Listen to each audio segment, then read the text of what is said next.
to what we're going to hear from former Mayor Norquist here soon. But there was a monumental event this last week that our City Council, a measure that was passed to continue our tradition in this community to preserve historic buildings.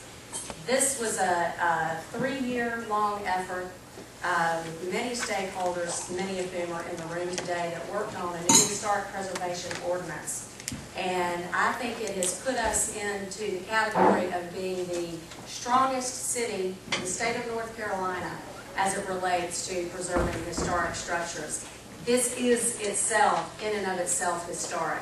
And it would not have happened without the leadership of Mayor Sappho, the leadership of Laura Padgett, Mayor Pro Tem Earl Sheridan. And I think for that, we ought to really be patting them on the back. I don't want this to go unnoticed, because in 20 years, we will look back and we will say, these buildings are still here today in our community, preserved, adaptively reused because of their bravery and their great courage in adopting that ordinance. I'm going to give a round of applause.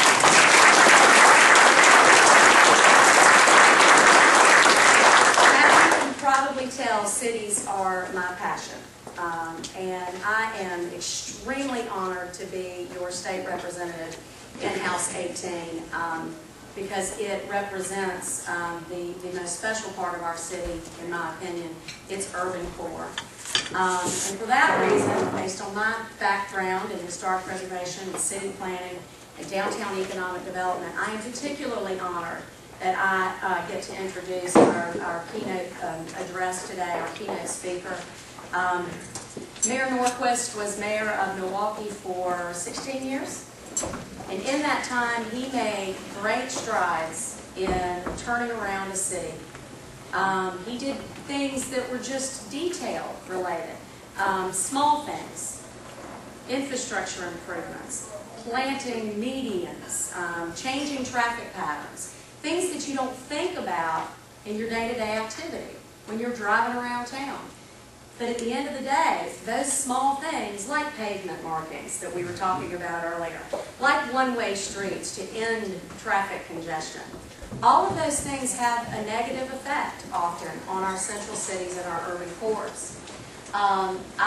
He's preaching to the choir when he's talking with me, and the fact that we have someone of Mr. Norquist's stature and importance in our city. He's come to tell us about his experience and how we can make a difference in Wilmington across the board, not just in downtown Wilmington, but all across New Hanover County.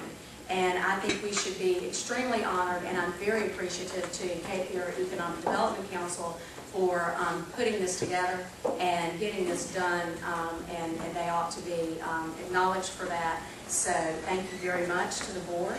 And without further ado, I will turn it over to Mr. Norquist.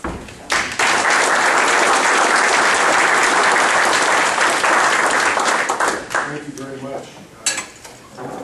Before I was mayor, I was a state representative and for a short time a state senator.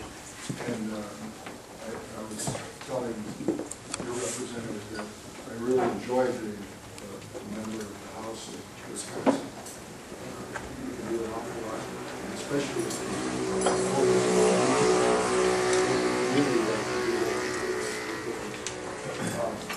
the the Congress for New Urbanism is a group of about 3,000 planners, architects, traffic engineers, developers, like everybody here who's a member of CFEDC, and community activists like Elise. There's a lot of people around the country that belong to it, but they're all focused on one thing: how to restore urbanism as a common practice in the building industry and as something that public policy supports. And so it's good to be here in Wilmington. And Wilmington's a beautiful city. I was here about 6 years ago with my wife and kids, and we went to the bed and breakfast that's owned by Steve Skavenak, who used to live in Milwaukee. That was our reason to come here and spend 2 days in Wilmington then, and it's nice to be back here now. It's improving and becoming even more beautiful It's a city that is a traditionally been a maritime port city. And you have the beautiful walkway and you're expanding it along the river, so I don't need to preach to you about the importance of connecting to the water. You're already doing that. And you have a functioning port, which the manufacturers and other people can use here, so you're not just trying to be Williamsburg, Virginia. You're a real place. You're real people working together to make a city even stronger. And the history here, I did have to comment on the blockade runners coming in. This is the last port that the Confederacy lost to the Union. And I was worried that some of you might know that I am the great-great-great-grandnephew of John Erickson, who invented the monitor. Ship, and some of you probably would appreciate that, but others may not. But, the monitor was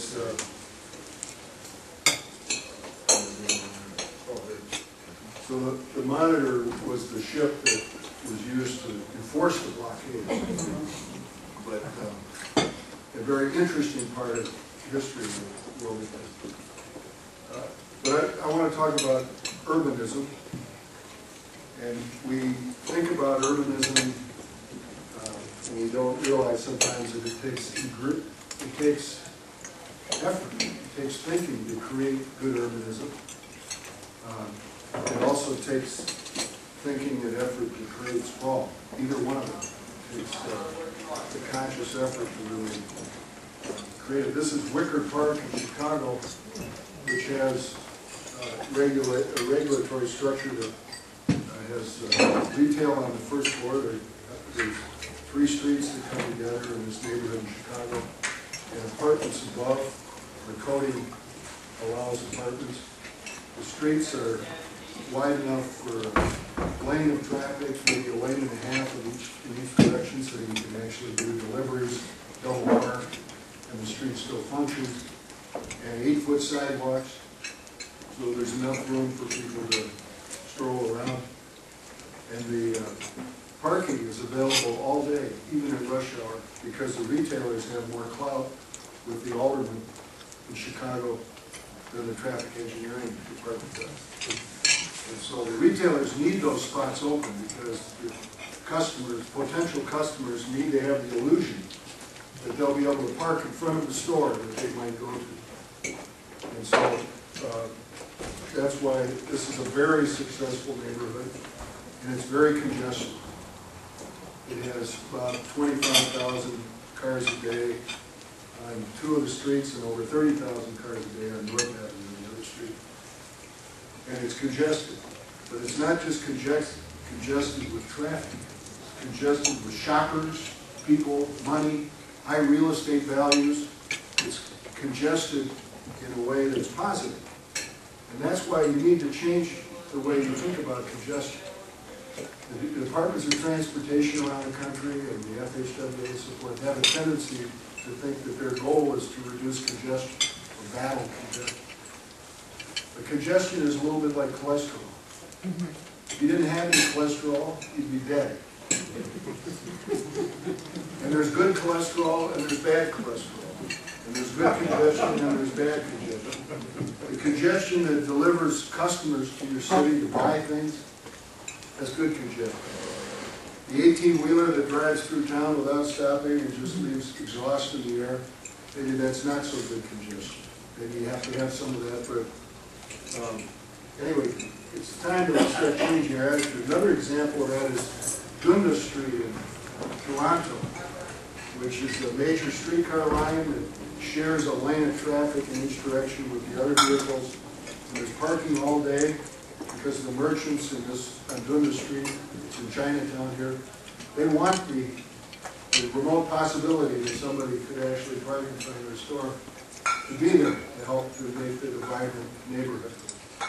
And so it's very congested, but that's not so bad. It's good to be congested. Now, this is not so congested, although it does congest at rush hour. This is Brookfield, Wisconsin, and this is outside of Milwaukee, and it is what I would call sprawl. There's two government interferences, big government interferences that make this sprawl happen. One is separate use zoning.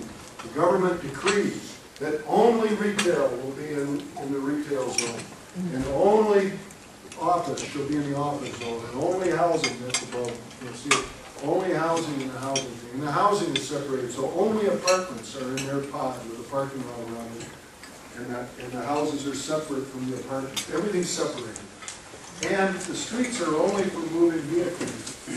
So that traditionally, throughout human history, going back to the ancients, a commercial street in a big city was meant to move vehicles, but also as a marketplace, to sell things. And as a social setting where people could come together and meet each other and greet each other. And that's lost when the only purpose of the street is traffic through flow. And so you end up with what people stigmatize as sprawl. Now, it's not you can blame all this on the engineers, but it's not really the engineers alone that make this happen. And engineers are perfectly capable of changing their attitude about things. Water engineers used to look at wetlands as something to be reclaimed. No, they weren't claimed, they had to be reclaimed because they had become swamps. And so they needed to be drained, turned into either farmland, development site, or parking lot, something other than what it was. But the engineers have figured it out, and the Army Corps of Engineers actually knows that wetlands have great value. It's a setting for plants and animals that are valuable. It slows down water congestion, it absorbs it. You can see the analogy I'm trying to squeeze in there.